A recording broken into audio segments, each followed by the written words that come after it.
વિદ્યાર્થી મિત્રો, આજે આપણે કોસ્ટ એકાઉન્ટિંગમાં યુનિટ નંબર 4 કરારના હિસાબો, જેમાં HNQ 2024 માં પૂછાયેલો દાખલો છે.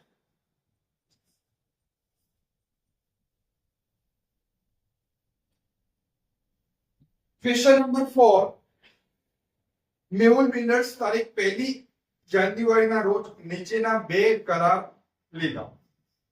તમને વિગત આપી છે. કરાર A અને કરાર B ની માહિતી આપી છે. મિત્રો, એક વખત રકમ વાંચી લો. સ્તર પર મુકેલ માલ, સ્તર પર ચૂકેલ મજૂરી, સ્તર પર ગોઠવેલ પ્લાન્ટ, પ્રત્યક્ષ ખર્ચા, પરોક્ષ ખર્ચા, સ્ટોર્સમાં પરત માલ, પ્રમાણિત કામ, બિન પ્રમાણિત કામ, હાથ ઉપર માલ, ચૂકવવાની બાકી મજૂરી, પ્રત્યક્ષ ખર્ચ ચૂકવવાના બાકી અને સ્તર પર પ્લાન્ટની કિંમત તમને આપેલી છે. નીચે એક પેરેગ્રાફ છે.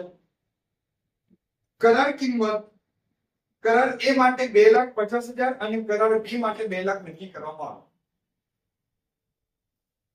કરાર આપનાર પાસેથી મળેલ રોકડ કરાર A માટે ₹1,80,000 અને કરાર B માટે ₹1,40,000.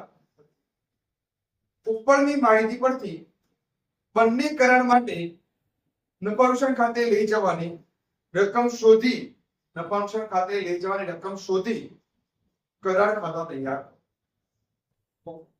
ચાલો મિત્રો, હવે આપણે આ રકમ ઉપરથી સ્ટાર્ટ કરીએ. સૌ પ્રથમ કરાર A ખાતું અને કરાર B ખાતું મેં બનાવ્યું છે. હવે સ્ટાર્ટ કરીએ. સ્તર પર મોકલેલ માલ, સ્તર પર મોકલેલ માલ 85,349 અને અહીંયા કરાર D માં સ્તર પર મોકલેલ માલ 73,267. સ્તર પર ચૂકવેલ મજૂરી અને નીચે આપેલી છે ચૂકવવાની બાકી મજૂરી.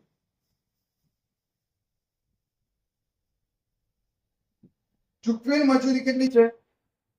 74,375 વત્તા ચૂકવવાની બાકી 240.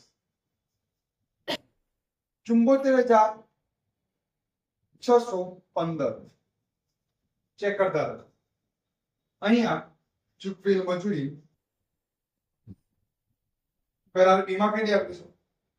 68,523 વત્તા નીચે આપેલી છે ચૂકવવાની બાકી કેટલી છે મિત્રો? મજૂરી એમાં બ્લર થઈ ગયું છે સ્ક્રીનશોટમાં. કેટલી છે? હા, ચૂકવણી કરાર B ની 240 બાજુ 121. 2400 છે ને? 2400 કેટલા થશે? 76,775. અહીંયા કેટલા આપે છે? 2100. 70,623. ચેક કરતા રહેજો મિત્રો. સ્તર પર ગોઠવેલ પ્લાન્ટ, એટલે પ્લાન્ટ આપેલો છે. અહીંયા છે 15,000 અને કરાર B માં છે પ્લાન્ટ કેટલાનો છે? 12,500. પ્રત્યક્ષ ખર્ચા નીચે પ્રત્યક્ષ ખર્ચા ચૂકવવાના બાકી આપેલા છે. જો મિત્રો, પ્રત્યક્ષ ખર્ચા છે 3,167 વત્તા 240 ચૂકવવાના બાકી 3,407. અહીંયા પ્રત્યક્ષ ખર્ચા કેટલા છે? 2859 વત્તા ચૂકવવાના બાકી 180. 3,039. પછી કયું છે? પરોક્ષ ખર્ચા. પરોક્ષ ખર્ચા કેટલા છે? 4,126 અને અહીંયા પરોક્ષ ખર્ચા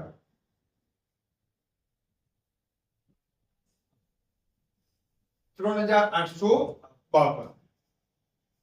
સ્ટોર્સમાં પરત માલ જમા બાજુ આવશે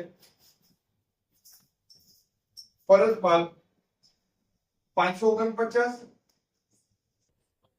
પરત માલ 632. હવે આ બધું મિત્રો પ્રમાણિત કામ, બિન પ્રમાણિત કામ, હાથ પર માલ સામાન અને છેલ્લે પ્લાન, એ બધું ચાલુ કામ ખાતે આવશે. ચાલુ કામ ખાતે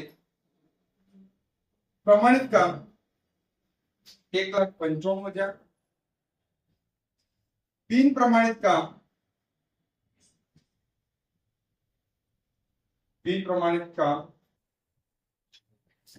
4500, હાથ પર માલ સામાન કેટલો છે 1883 અને છેલ્લે પ્લાન 11,000. મિત્રો આનું ટોટલ કરી બાદ કેટલો હોય ટોટલ કરો. કામ અહીંયા ચાલુ કામ ખાતે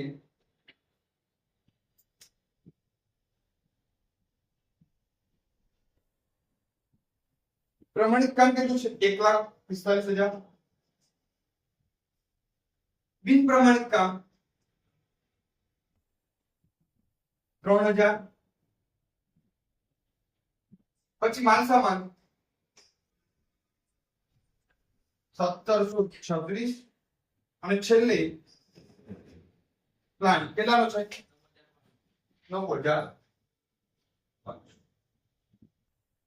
આનું ટોટલ કેટલું થયું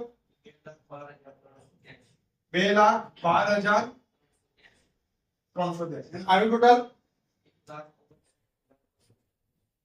1,59,200.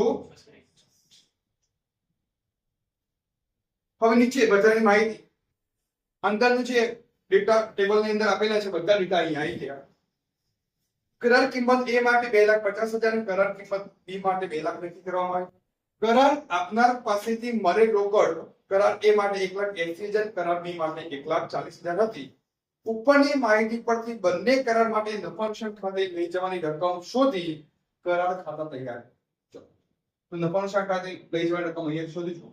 ટોટલ કરવાનું 2,09,32. એમાંથી બાદ કરો 28,000. કમ્પ્લીટ ચેક કરી દીધો.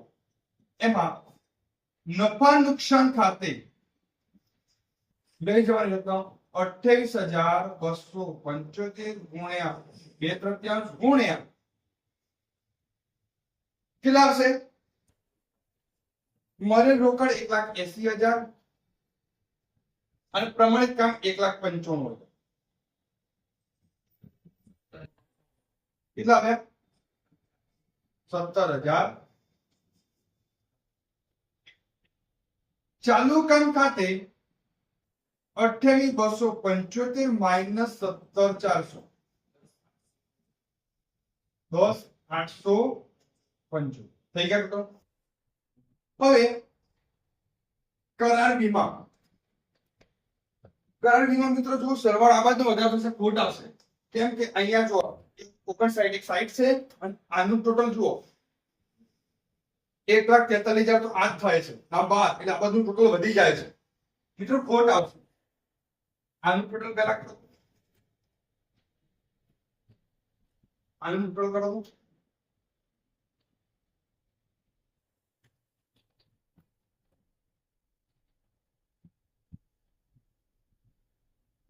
1,63,200 એમાંથી આ બંને રકમ બાદ કરો 3,413 ખોટ આવશે. તો નફાનુકસાન ખાતે લઈ જવાની રકમ કરાર એની 17,400 બરાબર. આ મિત્રો 2024 માં પૂછાયેલો દાખલો છે અને અહીંયા આ સેમ 4 તો કોસ્ટ એકાઉન્ટિંગ માં semester 4 cost accounting number 4 કરારના હિસાબો HNG 2024 માં પૂછાયેલો દાખલો આ છે. એક વાર ફરી તમે વિડીયો જોઈ લેજો અને બીજા મિત્રોને મોકલજો